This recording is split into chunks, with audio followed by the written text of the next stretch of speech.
el curso, ¿verdad? Ahora en vacaciones. Y regresan a la otra semana.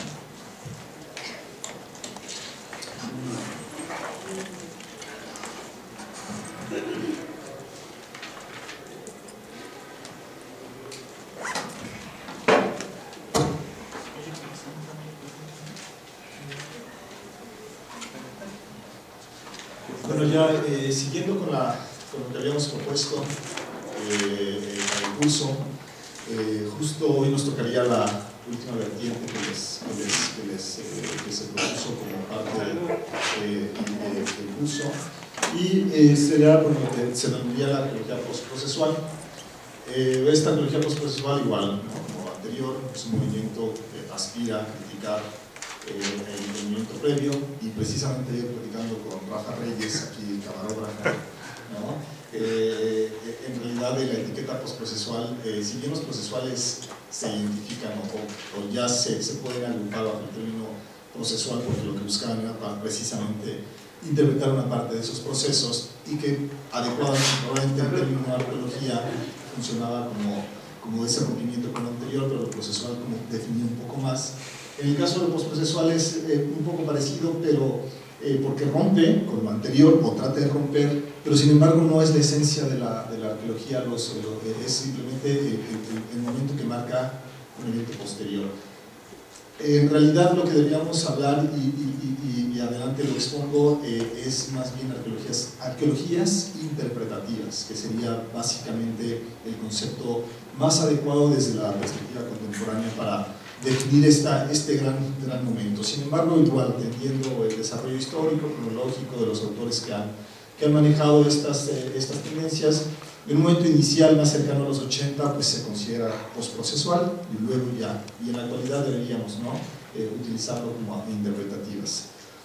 Aquí les pongo un cuadro un poco para, yo les decía la primera clase, que en gran medida el desarrollo de este curso, bueno, y se entendía, y las diferentes posturas se entendían más bien en términos comparativos, ¿no? Cuando vimos historia cultural, a lo mejor para muchos no era muy claro, pero ya cuando ves el procesualismo, bueno, como que te queda un poco más claro, ¿no?, lo que está pasando anteriormente, y bueno, igualmente va a pasar para lo interpretativo.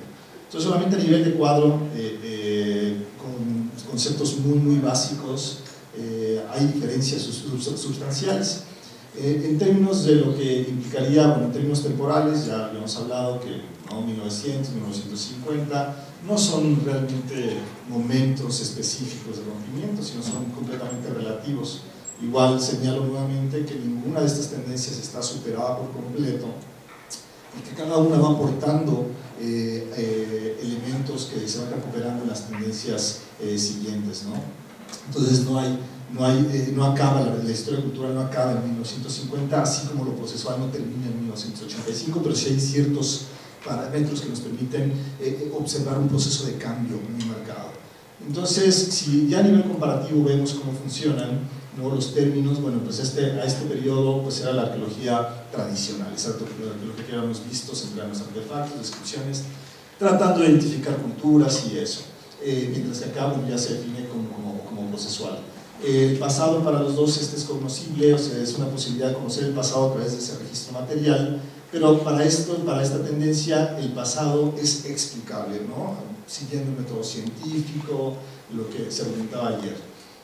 Hay una tendencia, el pasado es descubrible por la acumulación de datos. Entre más sabíamos sobre un periodo en particular, más íbamos a tener posibilidades de descubrir o de descubrir este pasado, básicamente, ¿no? Y aquí en esta tendencia, pues el pasado sí es descubrible, pero a partir del método científico. Entonces, básicamente, cada uno va marcando su propia particularidad.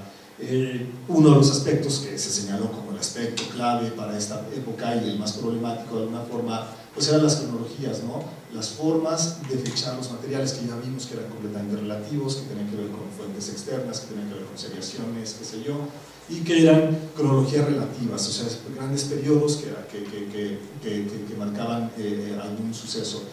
Aquí en realidad lo que la gran parte, como yo les lo subrayé en el curso ayer, era que este punto es plantea una gran diferencia, porque aquí tenemos cronologías absolutas, es decir, fechamientos como lo veíamos con el C14, ¿no? Sobre ciertas fechas específicas, y eso nos ayudó a olvidarnos de eso, y entonces modifica la forma de plantear la arqueología.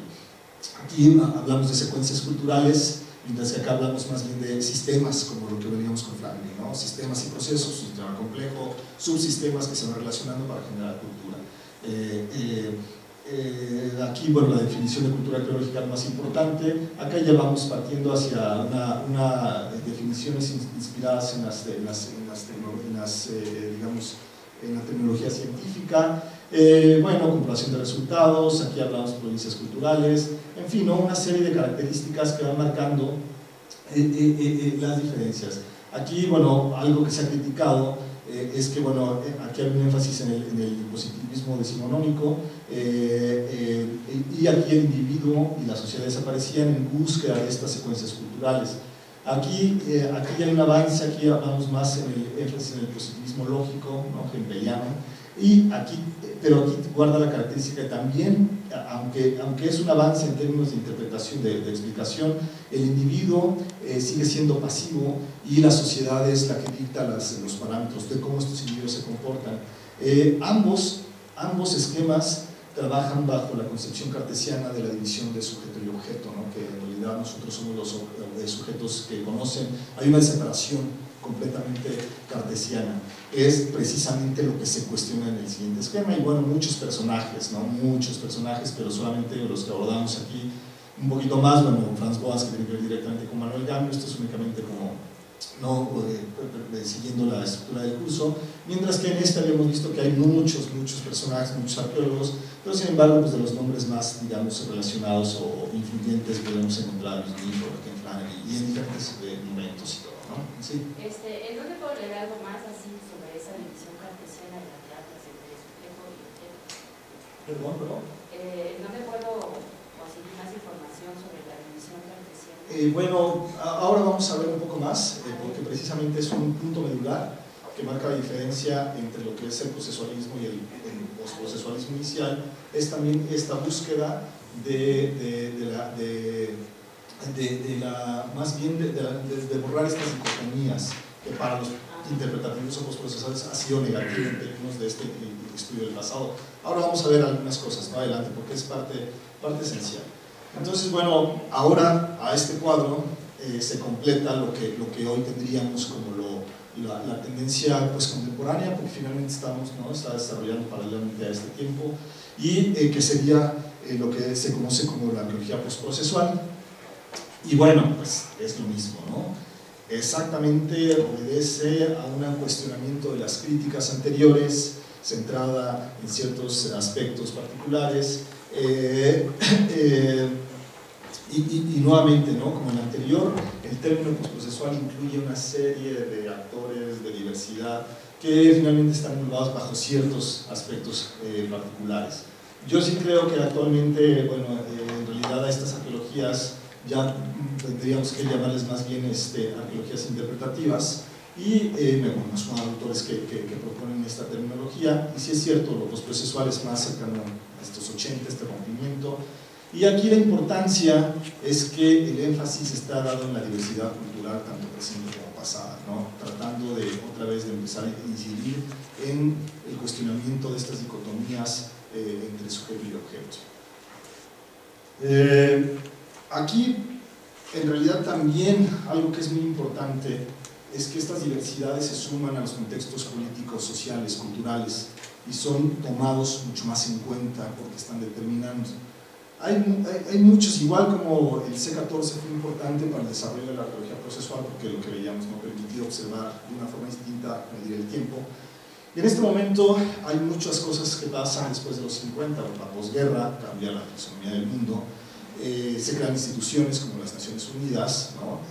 Para regular estas actividades entre los hombres, y entre muchas otras cosas se va gestando una idea de lo que implica el patrimonio cultural de la humanidad, que es muy importante, es un concepto muy importante que viene a modificar eventualmente lo que se concibe nosotros directamente como arqueólogos, trabajamos con sitios que son evidentemente patrimonio o que se convierten o que tienen un poder político muy importante. ¿Qué me dirían si yo les pregunto? Hay un proyecto de este sitio, por ejemplo, actualmente, ¿no? Que podría existir un proyecto para disgregar, romper en bloques este templo en Egipto y trasladarlo a otro lugar en términos de su preservación. ¿Ustedes estarían de acuerdo, en que este templo se cortara y se pusiera en otra posición? ¿Les parecería correcto? ¿Sí o no? ¿En términos de preservación o por cuestiones políticas? En términos de lo que implica lo que quieran. ¿A ustedes qué les parece? Adelante, por favor. Es que ahí tendría que... Bueno, esas soluciones las toman en Egipto. Primero que nada, Egipto es un país que el 90% de su economía depende del turismo. Tienen el dinero para hacer eso y para hacer otras tres tumbas como eso, o sea, otros tres templos como eso, no hay problema, ¿no? La cuestión es que ahí esas decisiones se toman de acuerdo a un análisis de la situación que se esté viviendo, o sea, no nada más es, bueno, sí me gusta y me lo quiero llevar al patio de mi casa, ¿no? Si ahí tenemos un problema de placas tectónicas, si ahí tenemos un problema de vandalismo muy fuerte, por ejemplo, bueno, Medio Oriente, la guerra es el pan de cada día, entonces las soluciones se toman en ese sentido, no tanto en un sentido romántico de no lo puedo quitar de ahí porque se va a ver feo, ¿no? Sino tienen que tomarse, o ya estamos hablando de una arqueología que ya toma decisiones en un sentido estricto científicas, en donde va más allá de las cuestiones personales, y digo, también ese es un concepto que crea mucho conflicto y que ha creado mucha polémica por aquello de quién debe preservar el patrimonio, quién tiene la capacidad económica y tecnológica de hacerlo, o quien lo ostenta, ¿no? En este caso las etnias que pertenecen a este lugar. ¿Sí? Yo creo que aquí una de las partes fundamentales que hace el cambio entre la arqueología, la historia cultural y la arqueología procesual es ese surgimiento de la tecnología, la introducción de las tecnologías de guerra, como es la localización de los radares, ¿no? Que eran radares inicialmente para buscar minas antipersonales, pero que ya el arqueólogo los vio y dijo, no, lo podemos usar para otra cosa, ¿no? Y aparece la prospección y aparece otro tipo de cosas, ¿no? Entonces yo creo que este tipo de decisiones ya se toman en un contexto, como bien mencionan, bueno, ya dentro de conceptos internacionales, como es la UNESCO, y con tendencias totalmente diferentes, ¿no? Más allá de los sentidos románticos. Pero entonces, de acuerdo, no que lo muevan. Depende de lo que esté provocando la idea, ¿no? No lo podrían decidir así nada más, o sea, tiene que ver... Evaluar, una evaluación de las... Tendría que haber una evaluación, sí. Por ejemplo, tú mencionabas acerca de que no hay estratigrafía cuando hay niveles métricos, ¿no? Que para algunos arqueólogos no hay... Porque es que bueno, son diferentes zonas de excavación, una cosa son niveles métricos y una cosa es seguir los estratos. Entonces sí hay estratigrafía, pero depende del tipo de excavación que realices, ¿no? Yo tuve que tomar la decisión de excavar cada 50 centímetros porque estaba en un basurero. Si yo excavaba directamente se me venía encima y ponía en peligro la vida. Entonces, cada sitio, como mencionabas ayer, hay que tomar decisiones de una manera diferente. Más que estar de acuerdo, ¿no? Tendrías que evaluar y saber qué va y entonces tomar una decisión. Sí. Ok. ¿Quién más? ¿Quién va más? Adelante. Pues yo en principio a lo mejor, sin pensar en los otros aspectos políticos, económicos y demás, sino meramente a lo que significa de alguna manera un templo, un edificio de ese tipo. Moviendo del lugar, yo creo que también esa es la otra parte, se pierde algunos otros aspectos, ¿no? En este caso, se perdería un poco el contexto, un poco de toda esa parte que finalmente lo hace original y de alguna manera lo hace como lo que es, pues, considerando todo lo que implica su entorno, un poco su histórico, un poco su lugar, porque efectivamente a lo mejor, no sé, de pronto lo llevo a otro lugar y lo pongo. Yo sé que muchas cosas de pronto así, ¿no? Yo sé que hay cosas en el museo, por decir, de antropología, voy y los miro, pero definitivamente ni siquiera sé exactamente cómo es el lugar, dónde lo sacaron, dónde lo trajeron. De pronto lo veo y de pronto no conozco exactamente como vamos el espacio. Y yo creo que también eso es lo que se pierde, ¿no? A lo mejor sí moverlo, de pronto son cosas como muy fáciles, pero también se pierde la otra. Ahora te pongo más complicada la cosa, o te doy otra ecuación. Hipotéticamente a este lo mueves más arriba, no te lo llevas ahí mismo, pero lo pones allá, ¿no? Pero la otra opción es que este te lo lleves, haz de cuenta, a Madrid. Así que lo pongas en el centro de Madrid.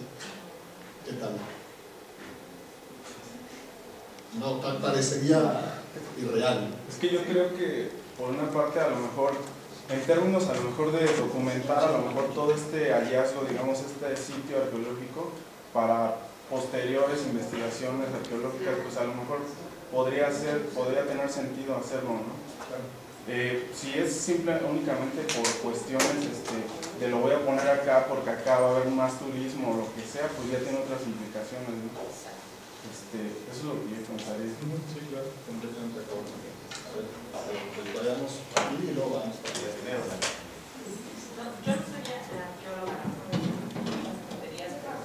creo que, o sea, en el afán como de investigar, de repente como que destruimos los contextos y creo que ese no es el fin. O sea, bueno, sí, pero creo que no va como más allá, ¿no? La platicamos con la doctora Anabel y nos decía, no creo que fue con el doctor Gabriel Bolín, y nos decía, de repente te encuentras haciendo entrevistas y tu entrevistado ya no puede hablar o ya no quiere hablar porque el tema que le estás tocando es frágil, la subida. Entonces, tú no lo puedes obligar a que hable. Porque es tu investigación y porque es valiosa para ti no significa que sea para los demás.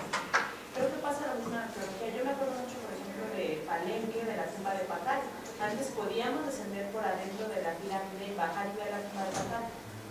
Yo la vi como cuando tenía 10, 12 años y fui después, años después, y ya no estaba cerrada, estaba cerrada al público. Entonces, ahí no puedes decir, no, o sea, que la abran porque como es turístico, entonces que todo el mundo vea. Qué bueno que tuve la fortuna de verlo en ese momento. No sé por qué razones la cerraron, me imagino que para conservación. Pero hay cosas que creo que van como más allá de nuestra lógica de investigadores, de que quiero el objeto de estudio para investigarlo, para futuras investigaciones sociales. ¿Hasta dónde? No creo que ahí entra como mucho tu ética. Tú dimensionarías todo este aspecto a una dimensión también social, no únicamente de investigación, sino incluir esta otra parte, ¿no? Entonces, estamos de acuerdo, ahí había la opinión. Se trata de bienes tutelados. Son bienes culturales que ya están tutelados como tales, que están regidos por una normatividad que justamente ha considerado una serie de criterios para conservarlos en los lugares donde están. O puedes llevarte el mole de guajolote en Alaska, ¿no? Por ejemplo, preparar unas buenas enchiladas, lo que quieras manes. Pero en el caso de estos bienes materiales tan poderosamente arraigados a las zonas, pues es complicado, ¿no? Primero técnicamente, pero además de eso, como te repetía, son bienes tutelados que tienen ya una normatividad que los protege, que los regula, ¿no? Y que no se pueden mover de un lugar a otro porque se le ocurra a cualquier persona. No es así, es un tema de derechos también. Claro, también, ¿no? Había para allá. Yo me que no, lo que usted mencionaba de los errores que sacaron, y eso que ya dijeron de dónde lo sacaron, y pierde confianza. O luego pienso en las pirámides que su posición están por algo, ¿no? Porque el sol sale del taladro. O hay sitios donde si no se para enfrente, bueno, tenía la función de hacer la voz más fuerte que se pudiera escuchar. Entonces son cosas que uno al moverlas deja mucho. Espero no, sí yo, ¿verdad? Sí, adelante. Espero no desviarme mucho, pero bueno, creo que algo que se debe como de considerar desde cuando analizas o pones como este tipo de cuestionamientos, en principio es que en el patrimonio, por así decirlo, en este caso en este lugar, no existen valores, o sea, el lugar si bien así a simple vista, y creo que eso fue algo que mucho tiempo estuvo, por únicamente el hecho de ser antiguo, se establece que ya tiene un valor patrimonial, cuando creo que, o sea, siempre el patrimonio es una construcción social, es decir, no existen patrimonios de hecho si no tienen las valoraciones, y el conflicto o el tipo de disputas que se dan en torno a este tipo de circunstancias que planteas es porque hay valores valores y construcciones de patrimonio diversas, ¿no? En este caso, no sé, se me ocurre pensar, no lo sé, no parto de la ignorancia, pero como para problematizar tal vez un poco más, bueno, y si ese lugar a la gente o a las personas que viven ahí les da lo mismo, les da igual, no hubiera recursos suficientes para preservar el lugar, y si se lo van a llevar a Madrid, porque ahí sí hay recursos, ¿no? Digo, fue como mucho tiempo también el saqueo en Egipto, justo como por naciones europeas, o no sé, pensando así como en estos casos, así, el penacho de Moctezuma, ¿no? Como esa lucha siempre de que si lo devuelven, de que si no. También muchas veces la legislación, por ejemplo, o la normativa internacional se opone con la normativa y con las normativas nacionales, ¿no? O sea, no son criterios meramente científicos, en este caso arqueológicos, de especialistas, los que están ahí, ¿no? La confrontación de muchos puntos de vista. Bueno, es que si tú dices en Madrid hay más dinero y a la gente de Egipto no le importa, te lo llevas, entonces es un regresar a los anticuarios, ¿no? Y ahí entra nuestra ética profesional. Es donde nosotros tenemos que ver que tiene una importancia y hacerle ver a la gente, porque no podemos abandonarnos nada más a nuestros intereses académicos y volvernos unos eruditos. Hay una responsabilidad con la gente. Yo creo que el rollo del patrimonio, justo en las épocas que nace igual las Naciones Unidas, siento que surge porque no nada más patrimonio, bueno, son culturas, ¿no? Es un concepto amplio. Entonces yo siento que surge más que nada para tratar de proteger lugares, vestigios, culturas que pues, por este rollo pues, capitalista de comercio, de turismo, de lucrar, pues se han saqueado, se han explotado. Entonces a mí me suena que todo esto surge pues, para proteger y para tratar de preservar lo que pues, por historia debe de dejarse ahí, ¿no? No se debe de lucrar y lucrar para sí, completamente de acuerdo. Regreso un poco con esta idea de que ahorita diciendo el valor y cuánto valoramos y seguimos de pronto pienso justamente, por ejemplo, bueno, creo que no es una comparación tal vez muy adecuada.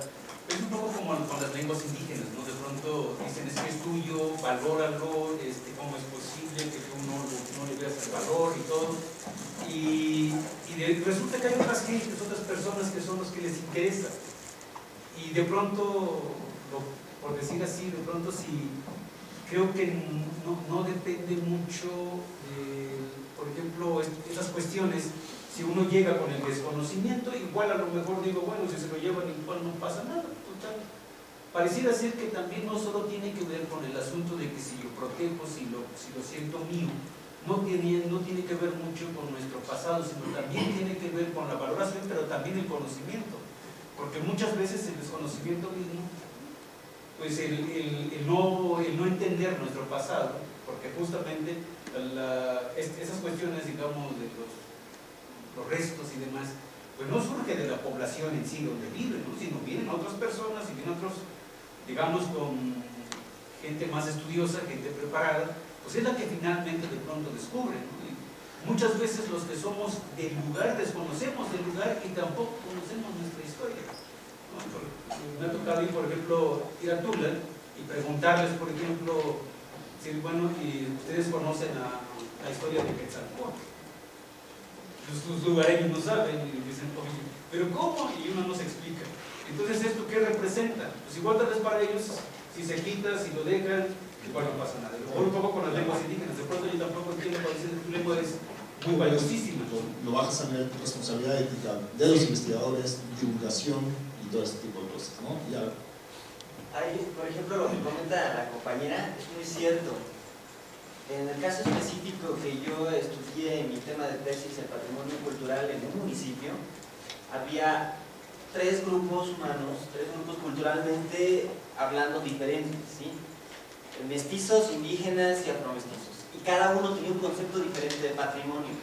Y es tan fuerte esta lucha entre ellos. Por un lado, el mestizo dice que no existe el patrimonio, pero es muy bueno vendiéndolo, ¿no? Es bueno saqueando piezas y traficándolo. Por el otro lado, el indígena lo protege. pero y el afromestizo trata de recuperar lo poco que tiene de su continente y trata de y lo recombina con el patrimonio intangible del indígena, ¿no? Pero, por ejemplo, un caso específico, había una procesadora de algodón que funcionó hasta 1945, la llevan desde la época del siglo XIX y me encuentro la caldera físicamente a punto de que se la lleve el río. Y les pregunto, ¿por qué está aquí? ¿Por qué no la recuperan? Es algo viejo, no importa, ¿sí? Y al indígena no le interesa, ¿por qué? Porque él tuvo que trabajar aquí y tuvo que trabajar a fuerza. Entonces, sí tiene mucho que ver la valoración que tienen estos grupos acerca de lo que perciben ellos como patrimonio y qué es importante para ellos como patrimonio. Recuperando esta parte que decía la Pensaba en lo que tú habías dicho, y sí, por un lado, no solo se trata de especialistas como nosotros que hablen sobre el patrimonio, sino que el patrimonio me parece a mí que es un concepto que surge, como decías tú, como ese batallón de burócratas sobre la cultura, que gobiernan en nombre de la cultura. Y por un lado están los especialistas académicos que hablan sobre la cultura, la tangible y la intangible, la móvil, la que no lo es. Y por el otro lado los burócratas de la cultura, y en el fondo y abajo está la gente, y qué importa la gente, ¿no? Unos no saben, y quizás con el tiempo el discurso del patrimonio se ha apropiado más por las comunidades, y esto haga que se vuelvan poderosas en defenderlo y en decidir ellos mismos qué hacer con su patrimonio, pero en un principio el patrimonio finalmente es una cosa que está muy lejana a la gente y al uso social de su cultura, porque yo no creo que en el caso de Egipto, por decir algo, en realidad de lo mismo si está o no está. Quizás no importa en los términos que a los académicos o a los burócratas de la cultura le importan, pero algún significado tiene. Bueno, en realidad me ahorraron gran parte de la charla, o más bien enriquecen, porque si se dan cuenta, ustedes generaron ahorita una serie de problemáticas que son contemporáneas. Se habló de todos los temas, más o menos traté de los pesqué, se habló de autenticidad, se habló de patrimonio como una cuestión socialmente construida, se habló como diferentes actores sociales, desde burócratas hasta investigadores, de la valoración social, responsabilidad ética, indigenización del patrimonio, empoderamiento del patrimonio, turismo, ¿no? Muy importante. Todo este contexto que ustedes generaron en este momento, justo en este lugar, es precisamente la materia de discusión sobre la cual esta arqueología procesual sentó sus bases. Y la verdad, esto que yo les estoy diciendo, eso no es mentira, eso pasó en 1964. Este templo, ¿no?, de Abu Simbel, fue removido literalmente de su posición original, que estaba en esta parte, hacia un lugar que está más arriba. Esta es una foto del museo, una foto que existe en el propio museo. Estos templos se quitaron de esta parte, bloque por bloque, toneladas, por un equipo internacional de países como España, Inglaterra, Francia, Alemania, que, por cierto, cada uno se llevó su templo hacia sus propias capitales. Lamentablemente yo no tengo la foto del templo de Debod en Madrid. En Madrid ustedes van a Madrid y hay un templo egipcio en el centro de Madrid. Ese es el templo. Buscan en internet, lo van a encontrar. Eso pasó, en realidad eso no era una situación ficticia. Sin embargo, a lo que yo hago la llamada de atención es porque este contexto que ustedes generan ahorita es el contexto en donde se crean y se gestan las arqueologías postprocesuales. Ya no somos los académicos los que llevamos a los cantantes sobre los contextos arqueológicos, nosotros los investigamos en gran medida, y investigamos, pero si se dan cuenta, y en un caso muy reciente, ¿cuál era el papel de los arqueólogos en el caso de Teotihuacán y de este luz, el show Luz y Sonido, este último 2009? En realidad nosotros éramos una parte de una problemática mayor donde estaban las agencias internacionales como UNESCO, las nacionales, los arqueólogos locales, las comunidades, una multiplicidad de voces. La multivocalidad en realidad en este periodo es lo más importante. Entonces esto en realidad fue un proceso, bueno, aquí tiene que ver con la creación de una presa, una falta de agua, problemas sociales, a nivel antropológico hubo desplazamiento de muchas comunidades, pero hacen una megapresa. Entonces muchos templos de estas características iban a quedar sumergidos debajo de sumergidos literalmente. A pesar de que quedaron muchos sitios sumergidos, algunos de ellos se rescataron, algunos de ellos, en este caso, se subió. Esta es la fotografía actual del lugar, así está, así es. Sitio declarado Patrimonio de la Humanidad, de los sitios más visitados en el mundo, y este es un sitio que está arriba de su localización original. Otra isla, por ejemplo, había otro templo que se llama Philae, una isla cercana, y entonces se buscó otro lugar y literalmente se hicieron los bloques y se trasladó, y actualmente está ahí, ¿no? Abierto. Y como les digo, también